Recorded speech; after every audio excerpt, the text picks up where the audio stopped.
నమస్తే sir. Sir ఇది అల్లు అర్జున్ గారి మీద క్రిమినల్ కేసు పెట్టాలి అని చెప్పేసి మాట్లాడుతున్నారు. సో అసలు ఎందుకు ఏమో? చాక్లెట్స్ మంచివా చెడ్డవా? మంచివి, ఒంటికి మంచివా చాక్లెట్లు?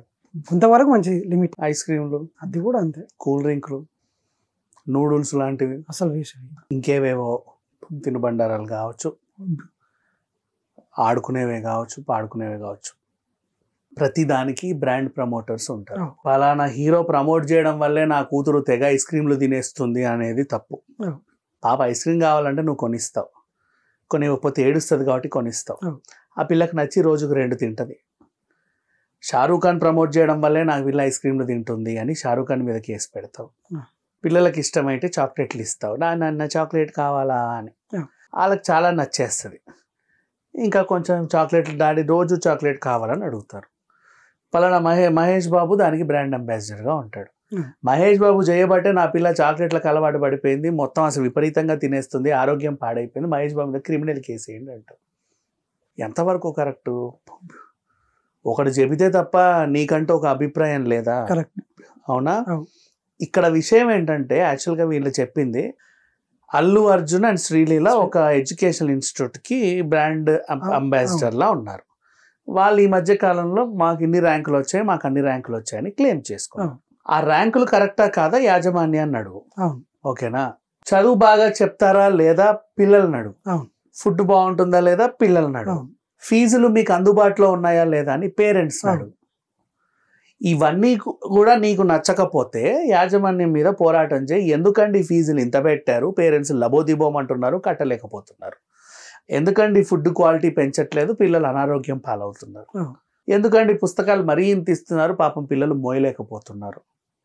ఇట్లాంటివన్నీ చెప్పుకోవాలి. నీకు నిజంగా ర్యాంకులు వచ్చాయో చూపించండి మీ రికార్డ్స్. ఇవి చెప్పేది. అండ్ నెక్స్ట్, ఇప్పుడు విజ్ఞాన్ స్కూల్ నాదే అనుకో, నాకు దేశం మొత్తం బ్రాంచ్లు వచ్చాయి, లేదా రాష్ట్రం మొత్తం బ్రాంచ్లు ఉన్నాయి.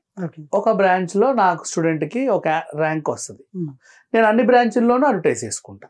నా ఇష్టం అది. అట్లా వేసుకోవచ్చా? ఎందుకు వేసుకోవద్దు? నా బ్రాంచ్లే కదా, నా పిల్లలకి నా కాలేజ్లో ర్యాంక్ వస్తే నేను కాకపోతే ఇంకెవరు సెలబ్రేట్ చేసుకుంటారు? ఈ గుంటూరులో ర్యాంక్ వచ్చిందా, నీ వైజాగ్ బ్రాంచ్లో ర్యాంక్ వచ్చిందా, నీ మెహబూబాబాద్ బ్రాంచ్లో ర్యాంక్ వచ్చిందా, నీకు ర్యాంక్ వచ్చింది హైదరాబాద్ బ్రాంచ్లో కదా, మరి ఇన్ని బ్రాంచుల్లో ఎలా వాడతావు నువ్వు ఆ ప్రకటనని అని అడుగుతున్నాడు ఒకడు వచ్చి. నన్ను అడిగితే నేను 32 పళ్ళు రాలగొడతా. నీకు అనవసరం. అది సంస్థ పెట్టింది నేను, నడిపించుకునేది నేను, ఖర్చు పెట్టుకునేది నేను. అది వ్యాపారమో లేకపోతే చారిటీయో నాకు మాత్రమే సంబంధం. ప్రకటనలు కూడా కొంచెం రీచ్ అవ్వాలని నేను ఎవరినైనా ప్రకటించుకుంటా. మహేష్ బాబు, అల్లు అర్జునో, శ్రీలీలో లేక పూజా హెగ్డో ఎవరితోనో నేను చేయించుకుంటాను. నా ఇష్టం అది. ఈ సంస్థ వల్ల ఎవరికైనా హాని జరుగుతుందా నువ్వు క్వశ్చన్ చేసే హక్కు నీకు ఉంటుంది. నా వ్యాపారం గురించి అడిగే హక్కు నీకు లేదు. 32 పళ్ళు రాలగొడతా. ఓకేనా? నా ఫీజుల గురించో, నా ఇది గురించో, నా బట్టల గురించో, నా పిల్లల ఇది గురించో, వాళ్ళ భవిష్యత్తు గురించో అడిగే హక్కు కూడా నీకు లేదు. వాళ్ళ పేరెంట్స్ అడగాలి. వాళ్ళకి భారం అయితే వాళ్ళు నన్ను క్వశ్చన్ చేస్తారు. నువ్వు సరిగ్గా చదువు చెప్పట్లేదు అందుకే నేను ఫెయిల్ అయ్యానని ఆ పిల్లలు అడుగుతారు. మా టీచర్లు చాలా కీచకులు, దుష్టులు, దుర్మార్గులు అయితే సమాజం క్వశ్చన్ చేస్తుంది. ఓకేనా? అప్పుడు నువ్వు రా, నిజంగా రా, క్వశ్చన్ చెయ్యి, నేను ఒప్పుకుంటా. బయటకు వచ్చినప్పుడు మీ టీచర్లు ఏదో ఇదంట కదా, మీ పిల్లలు ఏదో అదంట కదా, మీ కాలేజీ ఇట్లంట కదా అని చెప్పేసి ఏమీ లేకుండా ఊరికే బురద చల్లుతావేంటి? పిల్లల భవిష్యత్తుని అల్లు అర్జున్ పాడు చేస్తాడంటావేంటి?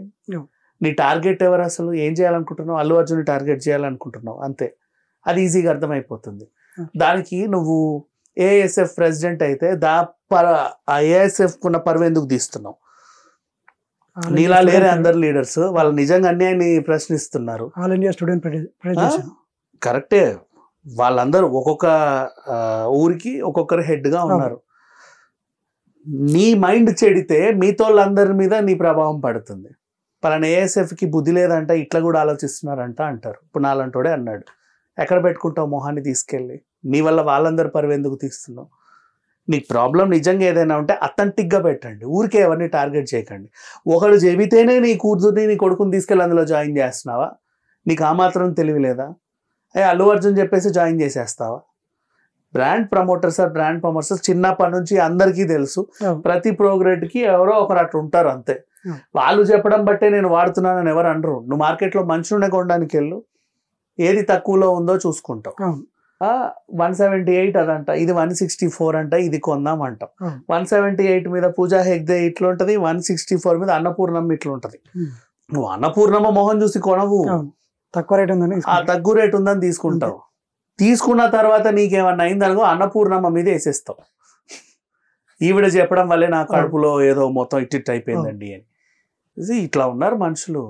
ఏమంటాం వీళ్ళని? ఊరికే ఏదో పని కట్టుకొని నువ్వు ఫేమస్ అవ్వడానికో లేకపోతే నీ దురద తీర్చుకోవడానికో నీ దూల తీర్చుకోవడానికో సెలబ్రిటీల మీద పడి ఏడవకండి. మళ్ళీ దానికి ఎగ్జాంపుల్ ఒక బెట్టింగ్. అసలు బెట్టింగ్ యాప్లో ప్రమోటర్స్ని కూడా నేను ట్రాష్ ఎప్పటి నుంచో చెప్తూనే ఉన్నా. పలానోళ్ళు చెప్పడం బట్టి నేను ఇలా చేశానంటే నీకంటే ఒక సొంత అభిప్రాయం లేదా? పలానోడు వచ్చి పుట్టమంటే పుట్టావా నువ్వు? పిల్లల్ని కనండి అని ఒక స్టార్ హీరో చెప్తే కనేసారా మీ అమ్మ నాన్న నిన్ను? చెప్పు మరి. దెన్ ఒకడు పుట్టమంటే ఎవడు పుట్టాడు, ఒకడు తినమంటే ఎవడు తిండు. వాడికి అనిపిస్తేనే అన్ని చేస్తారు. ఎక్కడన్నా తేడా కొట్టిందంటే తీసుకెళ్లి అవతల వాళ్ళ మీద వేసేస్తారు. మనిషికి ఉన్న లక్షణమే అది. ఇప్పుడు ఈ ప్రకటన కూడా అలాగే చచ్చింది. దీని గురించి మాట్లాడలేము ఇంకెంత గురించి.